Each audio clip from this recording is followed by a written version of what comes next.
नमस्कार दोस्तों, आज की वीडियो में हम बात करने वाले हैं एग्रीकल्चरल रिफॉर्म बिल 2020 के बारे में। हम जानेंगे इस बिल में क्या अच्छाइयाँ हैं, क्या बुराइयाँ हैं, या फिर क्यों जो फार्मर्स है इसके अगेंस्ट प्रोटेस्ट कर रहे हैं, क्यों लेफ्ट में इतना हंगामा है। और इन शॉर्ट हम लोग एक कोशिश करूंगा मैं आप सबको एक अनबायस्ड ओपिनियन देने का, वो भी फैक्ट्स के आधार पे। आप बने रहिए हमारे साथ, देखते रहिए द फैक्चुअल ट्रुथ।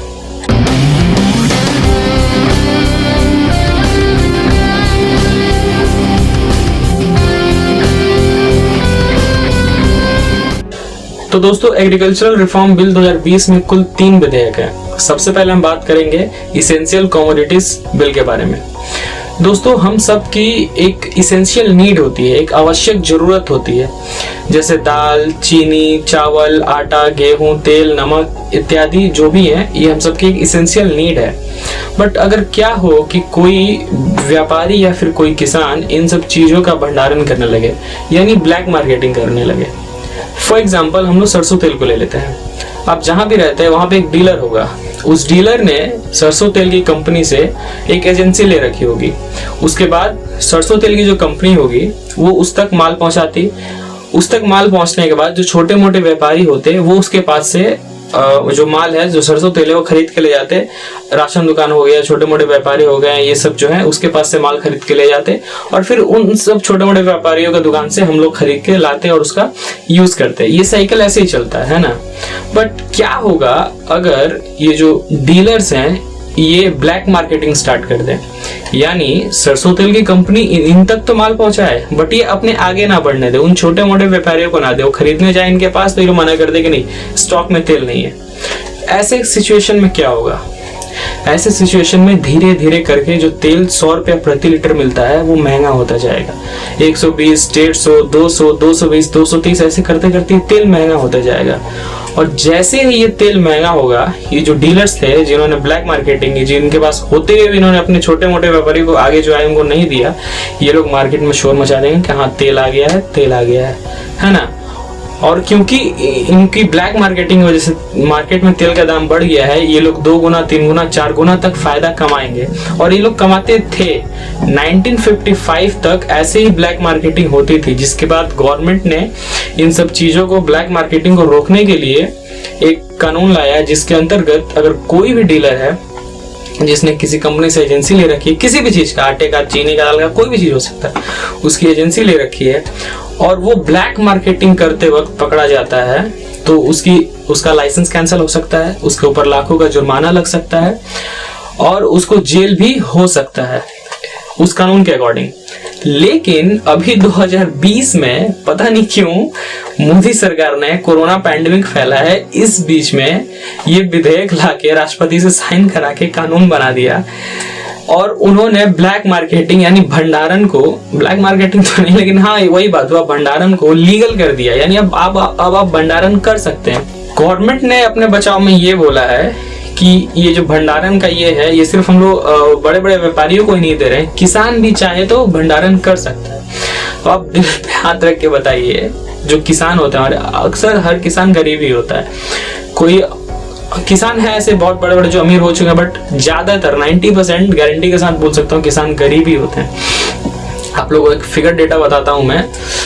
मैंने कहीं किसी के वीडियो में मैंने देखा था ये कि जो आज़ादी के बाद से 70 साल में जो हमारे गवर्नमेंट टीचर्स हैं उनकी जो इनकम है, कमाई है, 250 गुना बढ़ी है ना। सरकारी नौकर है उनका 200 गुना तक, 150 गुना तक उनका कमाई बढ़ा है। लेकिन हम लोग का जो किसान है पिछले 70 साल में उसकी कमाई सिर्फ 21% बढ़ी है। समझ रहे हैं आप? सिर्फ 21% बढ़ी है। लोग कहते हैं कि किसान सुसाइड क्यों करते हैं, सुसाइड क्यों करते हैं। एक काम करिए आप, जो ये सरकारी टीचर्स हैं इनका जो कमाई है वो 21% पे कर दीजिए। जो सरकारी नौकर है उनका कमाई 21% पे कर दीजिए और किसान का 250% बढ़ा दीजिए। फिर आपको समझ आ जाएगा। जो भी नया कोई स्टूडेंट जाके जब किसी क्लासरूम को खोलेगा तो एक टीचर लटका हुआ मिलेगा। कोई सरकारी दफ्तर में जाएंगे तो आपको अपना सरकारी नौकर पंखे में लटका हुआ मिलेगा। तो आप ही बताइए किसान कैसे, मतलब कितना रख लेगा, रख के कितना रखेगा। और वो अनाज उगाएगा, मान लीजिए गेहूं उगाता है, आलू उगाता है, वो उसका भंडारण करेगा या फिर उस फसल को काटने के बाद दूसरा फसल लगाएगा? क्योंकि एक किसान का पूरा जो वो होता है जीवन, वो तो खेती के ऊपर ही निर्भर रहता है। तो पता नहीं क्यों बट ये गवर्नमेंट ने, पता नहीं मोदी सरकार ने क्या सोच के ये चीज लाया, मुझे तो ये बिल्कुल अच्छा, बिना सर पांव हाथ पैर का लगा कि मतलब अब यार भंडारण लीगल हो गया। दो ही कंडीशंस में आप भंडारण नहीं कर सकते हैं, एक युद्ध की स्थिति में और एक नेशनल पैंडेमिक में।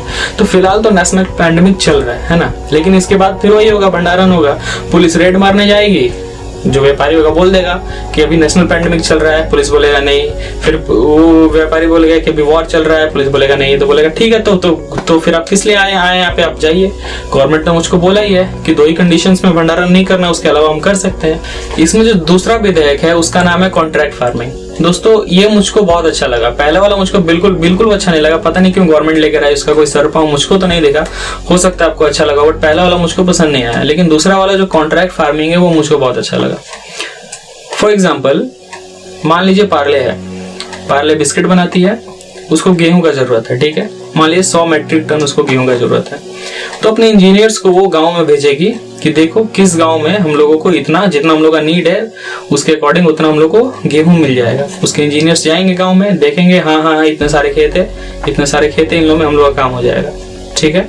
तो उन सब खेतों के जो किसान होंगे, जो मालिक होंगे, उनको बुलाया जाएगा और उनसे बोला जाएगा कि हम लोग को इतना का जरूरत है, और किसान से पूछा जाएगा कि आप कितने रुपए प्रति किलो के हिसाब से गेहूं को बेचेंगे। ये किसान के ऊपर निर्भर होगा कि वो कितना ये करता है। मतलब फसल अभी लगा नहीं है, अभी सिर्फ कॉन्ट्रैक्ट साइन हो रहा है, खेत खाली है, आगे ही कॉन्ट्रैक्ट साइन हो रहा और दाम काम तय हो रहा है, आगे ही तय हो जाएगा। तो मान लीजिए किसान के पास जब पार्ले कंपनी गई ये डील लेके, तब गेहूं 30 रुपए प्रति किलो चल रहा है ना, तो किसान भी सोचेगा कि अगर हम 30 रुपए प्रति किलो कॉन्ट्रैक्ट साइन कर लेते हैं, है ना, 4 महीना बाद धान कटता है और पार्ले उस वक्त गेहूं का रेट 10 रुपए किलो हो गया रहता है, लेकिन क्योंकि किसान तो ये कॉन्ट्रैक्ट साइन किया है तो उसको तो 30 रुपए किलो मिलेगा, तो किसान को भी अच्छा लगेगा, हाँ भैया ये सही है, इसमें साइन कर लेते हैं, कोई चीज का चिंता ही नहीं रहेगा, दाम मार्केट में घटे तो उससे कोई किसान को चिंता नहीं रहेगा, क्योंकि उसका तो 30 रुपए किलो साइन हो चुका, 30 रुपए किलो ही कंपनी उससे खरीद के ले जाएगी।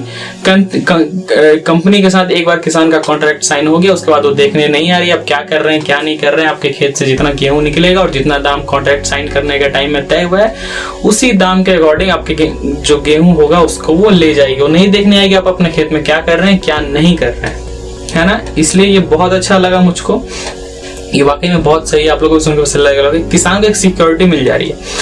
नाम के लिए एमएसपी है कि हाँ मिनिमम सपोर्ट प्राइस जो है गवर्नमेंट की तरफ से, बट एक्चुअल में उसमें किसानों को घाटा ही होता है, उसमें हम लोग नहीं जाते हैं, इसको समझते हैं सिर्फ। तो यहाँ तक आपने सुन लिया कि अगर मान लीजिए आगे चल के 4 महीने बाद गेहूं का दाम जो 30 रुपए पे कॉन्ट्रैक्ट साइन हुआ तो 10 रुपए हो जाती है, इससे जो किसान कॉन्ट्रैक्ट साइन किया उसको कोई फर्क नहीं पड़ने वाला, वो 30 रुपए किलो बेचेगा, भले मार्केट में 10 रुपए 5 रुपए 2 रुपए किलो हो जाए गेहूं, उसको उससे घंटा फर्क नहीं पड़ता, एकदम निश्चिंत रहेगा। 30 रुपए किलो कंपनी उसके पास से लेकर जाएगी और उसको कहीं जाना भी नहीं पड़ेगा बेचने, कंपनी खुद गाड़ी भेजेगी, ट्रक भेजेगी, गेहूं लगाएगा, जाएगा, उसको अपना दाम मिलेगा जो तय हुआ है, ठीक है।